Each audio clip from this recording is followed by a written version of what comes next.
या मानवी सर्वभूतेषु। स्त्रियों के अंदर ही शक्ति है और पुरुषों के अंदर ही शिव है।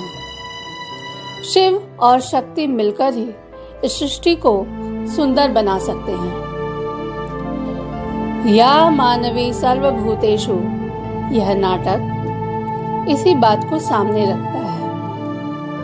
हमारा उद्देश्य है कि यह समझने का, यह बताने का कि हमें समझना होगा कि हम सिर्फ संबंधों में नहीं बंधे रहें, बल्कि देश और अपने प्रति जो कर्तव्य हैं उनका निर्वहन करें, नागरिक धर्म का पालन करें। अगर हम स्वयं मजबूत होंगे तो हम समस्त देश को, समस्त सृष्टि को सुंदर और शक्तिशाली बना सकते हैं, एक सुनहरा भविष्य दे सकते हैं। स्त्रियों को यह याद रखना होगा कि वे सिर्फ किसी की माँ, पत्नी, बहन, मौसी, बुआ ही नहीं है, बल्कि वे नागरिक भी हैं इस देश की, एक मनुष्य भी है। इसलिए देश, समाज, विश्व, सृष्टि, इन सब के प्रति इनके दायित्व हैं। माँ दुर्गा और जितनी भी देवियां हैं हमें इसलिए प्रिय नहीं हैं कि वो शिव की पत्नी हैं, वो हमें इसलिए प्रिय हैं कि वो समस्त संसार की रक्षा करती हैं। वो सत्य के मार्ग पर अविचल रहती हैं। या मानवी सर्वभूतेषु इस नाटक के माध्यम से इसी बात को समझाना हमारा उद्देश्य है। तो चलिए हम आपको लिए चलते हैं देवलोक की तरफ। कैलाश पर्वत पर देवी बैठी हैं, ध्यान मग्न हैं, सोच रही हैं, पृथ्वी पर फैलते अनाचार से व्यथित हैं, बार बार सोच रही हैं क्या किया जाए। एक महिषासुर को मारा था, पर आज तो पृथ्वी पर हर कदम पे महिषासुर घूम रहे हैं। मां पृथ्वी की तरफ देखती हैं। एक तरफ कन्या भ्रूण हत्या तो दूसरी तरफ अपनी पूजा भी देखती हैं। छोटी सी बच्ची को उनकी तरह सजाया गया है। शक्ति सोचती हैं, ये सब मेरी ही संतान है।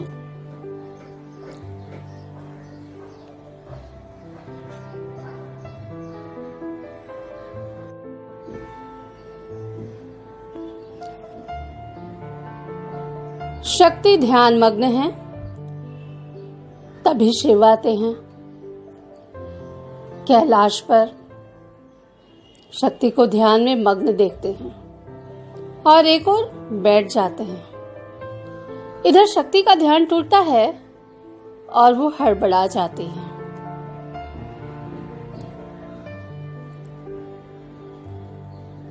ये सब मेरी ही संतान है।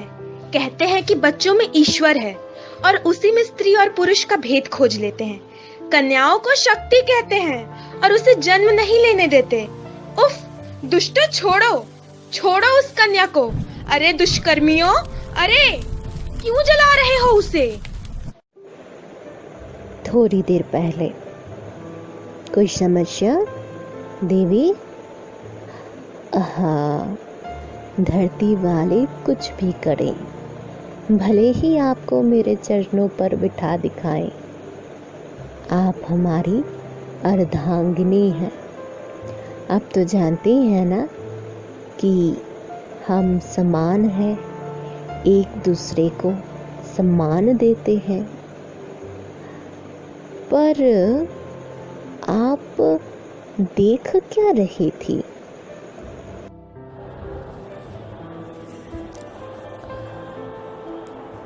महादेव शक्ति की पीड़ा को समझ रहे थे। वो समझ रहे थे कि स्त्री की समानता और स्वतंत्र व्यक्तित्व का आदर करना पृथ्वी के लोगों को समझाना होगा। महादेव सोच रहे थे कि शक्ति तो माता है, उनका कष्ट वो देख रहे हैं। वो यह भी देख रहे हैं कि पृथ्वी पर स्त्री की अवस्था को देखकर शक्ति कितनी पीड़ा में है। वो देख रहे थे कि स्त्री की असहमति को अपमान समझने वाले, उसे अपनी संपत्ति समझने वाले बढ़ गए हैं। वो देख रहे थे कि स्त्री को महज देह समझने वाले क्या कर रहे हैं। मगर महादेव इस बात को लेकर बिल्कुल स्पष्ट थे कि पृथ्वी के लोगों को स्मरण रखना होगा कि यह समस्त देवलोक ही सृष्टि का अधिकारी है। समस्त सृष्टि देवलोक की अमानत है और यह पृथ्वी सिर्फ मनुष्यों की नहीं बल्कि देवलोक के हर प्राणी की साझी है, साझा दायित्व है। वो शक्ति को कहना चाहते थे कि वो चिंता न करे, मगर यह भी तय था कि वो समझ रहे थे कि अब कुछ करना ही होगा। इधर महादेव शक्ति को समझा रहे होते हैं, तभी माता लक्ष्मी और विष्णु कैलाश पर आ रहे होते हैं। महादेव उठते हैं।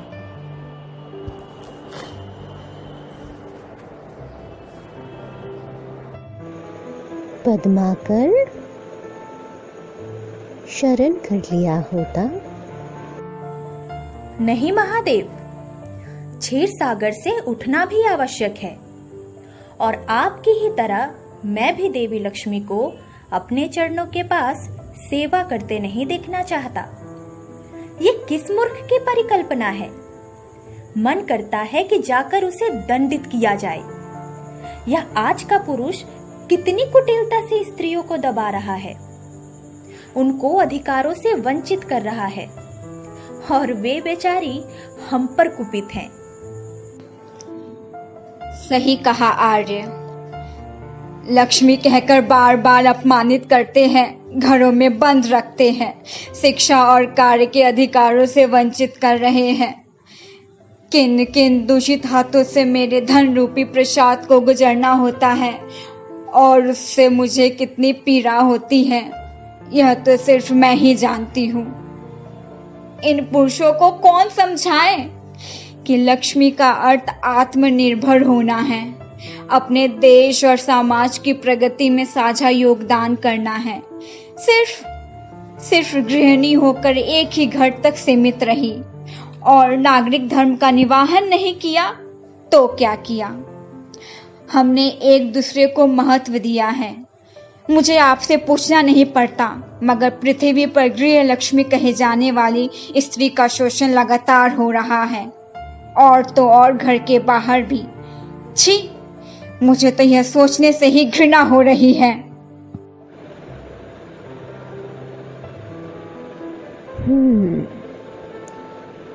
परंतु दोष तो स्त्रियों का भी है देवी।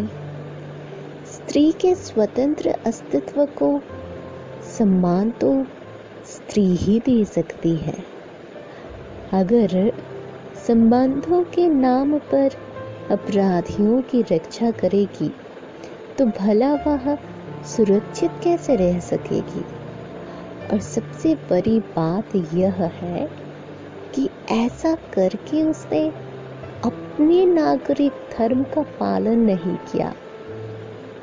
एक स्त्री होना सिर्फ किसी माता या पत्नी होना भर नहीं, उसके अनाचार को सहना स्त्रीत्व नहीं है, क्योंकि उसकी चुप्पी से अन्य स्त्रियां असुरक्षित हो रही हैं। और वैसे भी खुद देव विष्णु कितनी बार अवतार लेंगे। सृष्टि साची है तो दायित्व भी तो साझा होना चाहिए। कितने कितने महिषासुरों का वध करना होगा, और कब तक? इसका तो अंत ही नहीं है। सत्य कहा महादेव। हर एक युद्ध हिंसा से नहीं जीता जाता, और ऐसी विजय अस्थायी है। हमें स्त्रियों के तेज ओज को वापस लौटाना होगा, और पुरुषों की कोमल भावना को सामने लाना होगा। तभी यह संभव हो सकेगा, तभी संतुलन आ सकेगा। आवश्यकता के अनुसार आप तीनों को सक्रिय होना पड़ेगा। सत्य वचन महादेव, पालन करना हमारा दायित्व है। पृथ्वी पर देखिए किस प्रकार हमारे और आपके नाम पर लड़ने वाले रक्तपात कर रहे हैं। हंसी आती है इन पर। समय आ गया है कि अब पितृसत्तात्मक समाज की सोच पृथ्वी से विदा ले, और इसे विदा करने का दायित्व आप देवियों का है। आप देवियों का ही है, क्योंकि ये युद्ध आपका ही है। आवश्यक है कि स्त्रियों को उनकी गौरवशाली परंपराओं से अवगत कराया जाए, ऋषिकाओं के कार्य को सामने लाया जाए। इस समय मानवीय सत्ता को स्थापित करना है।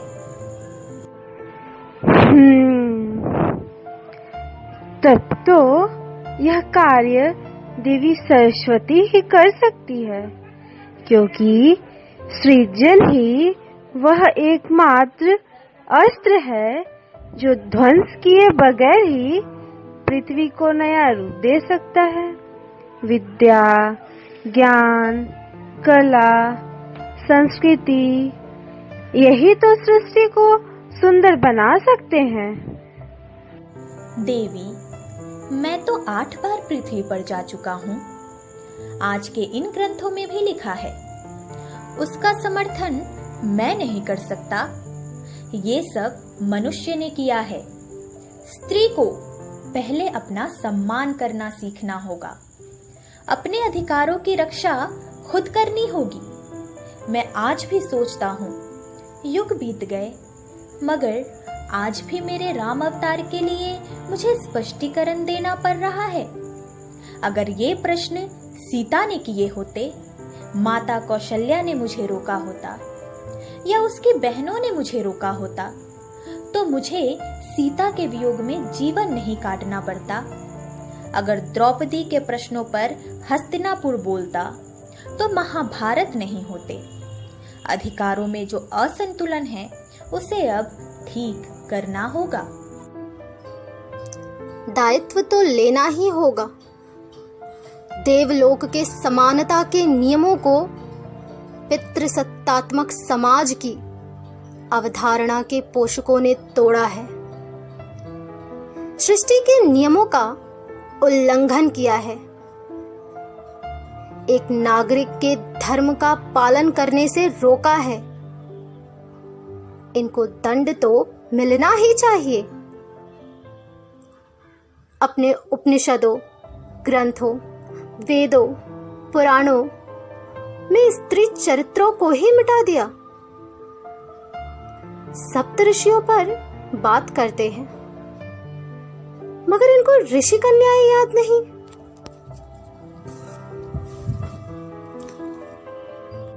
मेरा मानना है कि इस बार पृथ्वी पर आप तीनों उतरे। स्त्री को उसके अस्तित्व, शिक्षा, समानता के अधिकारों का बोध करवाया जाए। पुरुष को बताया जाए कि वह क्या गलत कर रहा है। मैं करूंगी सृजन। उचित है, पर देवी सरस्वती अकेली नहीं जाएंगी। शक्ति और लक्ष्मी उनकी पूरक हैं। हम जहाँ रहेंगी, एक साथ ही रहेंगी। परंतु देवी, इस युग में त्रिशूल तो नहीं चलते। कलम तो चलती है, वही वर्तमान समय का त्रिशूल है, वही सृजन है। वही अधर्म का नाश है, परिवर्तन है।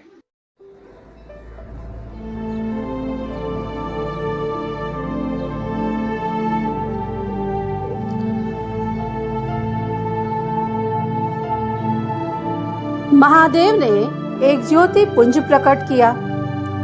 उसमें से एक कन्या निकली। इस कन्या के हाथ में बैग था। उसने सामान्य वस्त्र पहन रखे थे। ब्रह्मा ने उसमें जीवन भरा और देव विष्णु ने अपने सुदर्शन चक्र का तेज, देवी शक्ति ने अपने त्रिशूल की तरफ देखा।